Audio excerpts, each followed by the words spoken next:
Hey everybody, what's going on? This is Brandon, also known as superfanboyguy. Now you're probably thinking to yourself, where the hell have you been? I understand that I've been kind of away from YouTube for quite some time, and last year I was having a lot of problems that I need to take care of for myself. I was having some depression issues and just not doing really good in life, and things were kind of a struggle for me last year. But I'm hoping I'm doing a lot better now. So I know I've been kind of out of the YouTube scene for quite a while, and I decided that I am going to start off the new year with a new video on my YouTube channel, since it's been several months since I've actually posted a video on my YouTube channel. So, with that being said, Happy New Year, everyone. Um, so I actually had to go look at YouTube after I started recording this video to see what episode are we on the Playground series, and and after looking at my channel and all my videos, I noticed that this is going to be episode 14 of the Playground series. So it's been a long time since I did an episode, so I thought, hey, let's just kind of do a new Playground series episode. Now, for some of you that don't know, the Playground series is I take a versus system deck and I play it on this wonderful platform called Octagon, or OCTGN. And I just kind of do like a deck profile, and I play test the deck for everybody to see kind of the strategies and the combos of the deck. So in this episode, I decided to, since it was been a long time since I did one of these videos, I decided what's a good way to get people back into, watching my Playground series videos on YouTube. And I decided that today we are going to do the Sentinels deck. Now, this Sentinels deck is was brought to me by a good friend of mine, Dylan, who he played this deck in one of our versus system tournaments that was a little over a year ago. And pretty much, I don't know where he got the deck list from. I'm not sure if it's something that he came up with or he kind of saw something else and he decided to take his own spin on it. So, Dylan, if you're watching this video, leave a comment and let the people know where you got this deck. But anyway, so let's kind of go ahead and just talk about some of the key cards of the deck. Some versus system players will know that Savage Beatdown is in the deck, 4 copies of it, just a pretty staple pump card that you have in the deck. Now, one of the key cards of the Sentinel deck, as you can see here, is the Sentinel Mark V, which, while he is ready, Army Sentinel characters you control have reinforcement, which includes himself. And he has a nice little boost that when he enters play, you put 2+1/+1 counters on him. So for an extra resource point, for 5 resource points total, you can give him 2+1/+1 counters. We also have some search cards in the deck, like this Boliver Trask. Actually, after looking at it, I think he's the only search card in deck. No enemy of my enemies or mobilizes, those kind of cards. But pretty much he's our 1-cost character. When he comes to play, you just search your deck for a Sentinel character card and you put it in your hand. So nice utility there. We also have, for our 2-drops, we have 2 copies of Hounds of Ahab, which is, he's a concealed card, and whenever he deals damage to a player, you may KO a stun character, and then he doesn't deal damage. So you can decide to, if he attacks the player directly, deal 2 damage to that player, or you negate the damage to KO one of their stun characters. So nice utility there. We also have our big 6-drop, which is Bastion. You discard a Sentinel character card, and he gets character gets +1/+1 this turn. So +1 attack, +1 defense. And we have some other great cards. We have Cover Fire, which target defender gets +2 defense for this attack for each non-stun character with range you control, and you can see a majority of our characters in this deck, with the exception of Hounds of Ahab and Boliver Trask, have range. So that's kind of the nice benefit you get with Sentinels, is most of them have range. And Nimrod is just a 5-drop, 9/9 character with flight. He comes in with a counter on him, and if he gets stunned, you can remove the character and exhaust him so he doesn't get stunned. So it's like, essentially, it's like you have to stun him twice. And some of our heavy hitters, we have Magneto. Stun characters you control cannot be recovered. And then the 8-drop Apocalypse at the start of the combat phase, KO up to 2 resources. Just a really great card, like a great finisher card in case you get to those late games. We have Flame Traps to deal with, characters that cost 2 or less. Mostly like a lot of weenie decks, like the Shield Army deck. That's a good target for this one. We also, for the weenie decks, we also have a couple of Total Anarchies, which KO them once they become stunned. Really good combo with that. We have Nasty Surprise just to get that +5 attack for defending in case if our opponent, decides to go, we could stun their character back. And I also want to note that this card is a 61 card deck. So I don't know what, the point of having the extra card is, maybe just for more utility. And, Genosha is our only location in our deck, which you get to KO it to draw 2 cards. And if you control Magneto, you draw 4 cards.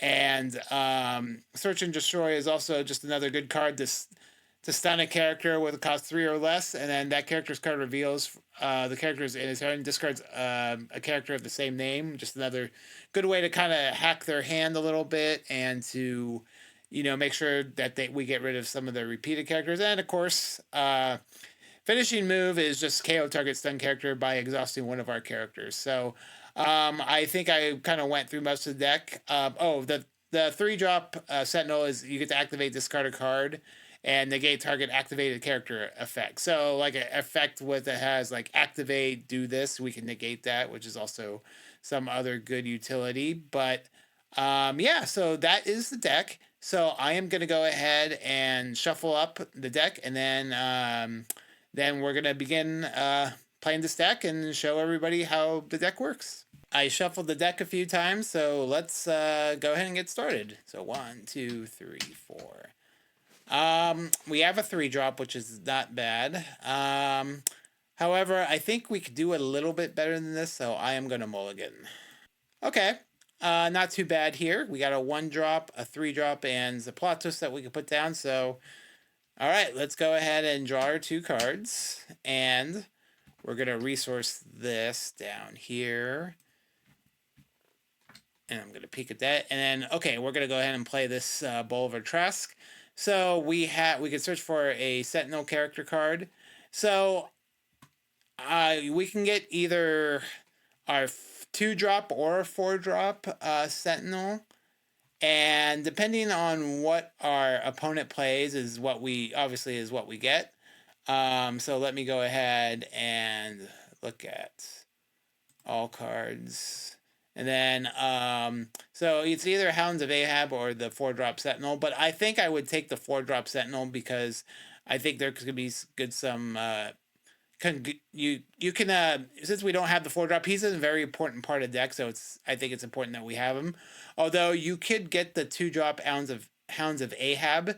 So you could do a thing where on turn 3 you play this, maybe KO one of their, or stun one of their characters, and then you can KO a card with that. And actually, after talking to myself about that, I think I am going to get Hounds of Ahab instead. So, all right, close and shuffle. And then, obviously, on turn 1, we can attack them if they don't have any character cards. So, we do that. And then, let's say... And I always keep forgetting this, but, in Versus System, you have to decide... You roll dice or play paper, rock, scissors to determine who gets the initiative first. So I'm going to say that we're going to try doing the initiative, so we'll be on the odds, because I think this is a deck that wants the odds, but I could be wrong. So anyway, so let's go to the next turn and draw our 2 cards. All right, cool. We drew this anyway, so it was very good. Okay, so our opponent would take their turn, obviously, play some of their cards, and then... we can maybe resource this card. And take that there. And then play Hounds of Ahab. Now, there is also I'm noticing this now. There was also another reason why you would want to take another Sentinel Mark IV from last turn instead of this Hounds of Ahab is because I forgot that we have Flame Trap in our hand. So remember that Flame Trap stuns all characters with cost 2 or less, including your own. So hopefully we won't need to hopefully you won't need to use this when you have this out, but it's something that I just wanted to mention. So, okay, so they would most likely probably attack our Trask at this point with like maybe a 2-drop, so we would probably get stunned with him and maybe take like an extra damage or 2, something like that. And then probably depending on what they have the field is decides whether we attack or not. But but let's just go to the next turn. So I will go ahead and draw my 2 cards, and we're on the odd initiative, so we're going to resource this card, and we have our 3-drop character right here. Now, I'm always the type of versus system player that I like to keep the 1-drop characters below, because it's not worth having them up in the front row that potentially deal 1 damage because they're vulnerable to attacks and stuff like that. But so I kind of like to do this kind of setup with my characters for the most part. But let's say our opponent goes and they play like another 3-cost character, and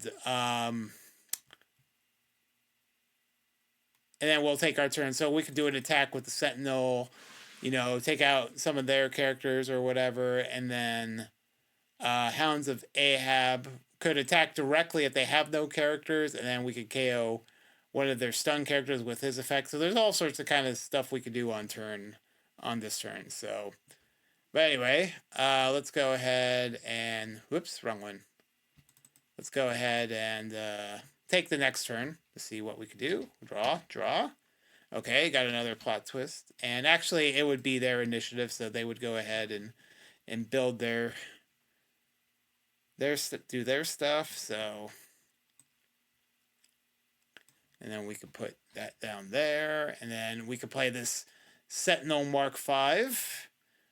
And it's actually good to play him when you don't have the initiative, because that means he will get reinforcement. This is, I don't know, I feel like this is the key card, the key Sentinel card in the deck, so this one is really good. So we could probably do something like this kind of formation, like that. And then depending on what our opponent decides to do, we might end up with like a stun character here and a stun character there. And fortunately, this would only be 3 damage when we get stunned because of this effect. And then we can maybe do some attacking here, and maybe Hounds of Ahab isn't really doing anything much this turn. And then our 1 recovery would obviously be the Sentinel, and then Trask would most likely go to the KO pile this turn. So we'll go to turn 5, which was our initiative, and okay, so this is really interesting because we can either boost this Sentinel, and he becomes a 9/9, the same attack and defense as Nimrod, or we could just play the Nimrod instead so we get that that repair counter. So yeah, I'm gonna actually go for playing the Nimrod, and we are going to add a. Do they have a repair counter on this one? I don't remember. I don't know if that's one of the counters that they have. We'll just say it's a tech counter for now. But, so yeah, that would probably be our formation. And then we might have, depending on our turn, and we still have our plot twist that we haven't used yet also. So, oops, I guess did I not play a resource? I thought I did. Maybe I didn't. I don't know. Let me check really quick. I thought I played a resource. Did it go into no? Oh, maybe I did. I don't know. But in that case, if this was our hand, resources, extra Hounds of Ahab. Sorry about that. So, okay, we got our dudes. We do some attacking, and maybe we could KO one of their characters. Maybe their 5-cost character if we're lucky with Hounds of Ahab, but. And there could be a time that maybe we get stunned back with the Nimrod and we lose a counter or something like that. But anyway, I'm just going to go ahead and take the next turn. So draw 1 and 2. Okay, we're going to resource that one. And turn 6 would be their initiative because we took the odds, so they would do their stuff. And then we would play a Bastion. And formation would look something like this.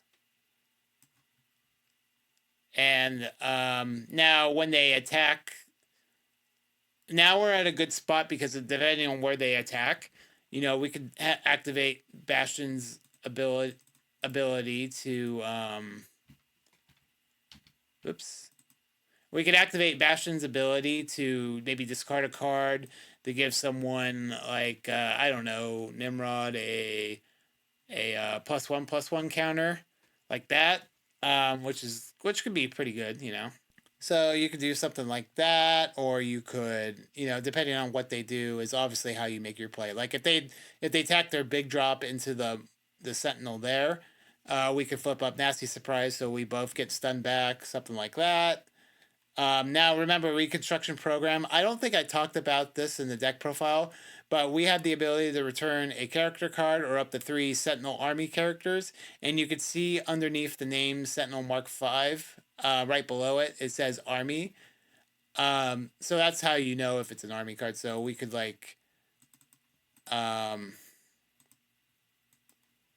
take back only one card, but this Reconstruction Program goes really well with Bastion. So you could discard like these army cards and then play, you could discard, for example, okay, I'm going to discard this one and I'm going to discard this one, give him 2 more counters, or gets +1/+1 till the end of turn, I should say. And then you could play Reconstruction Program and you can now get back your Sentinel, and your Sentinel back to your hand. So that would be, maybe something like that would be for a turn, and then maybe we would probably get the Sentinel stun back here too, and then we would probably lose this, and then go to recovery, and then draw our next 2 cards. Hopefully we draw Magneto this turn. Nope. But that's okay. So we play a resource like that. And then we could do a combination of different things. We could play these 2 characters since that's a 7. Or we could maybe just boost him and play a Nimrod. You probably don't want to play a Nimrod while you have this one because of the uniqueness rule. But army characters are non-unique, so you could play something like this. And like this.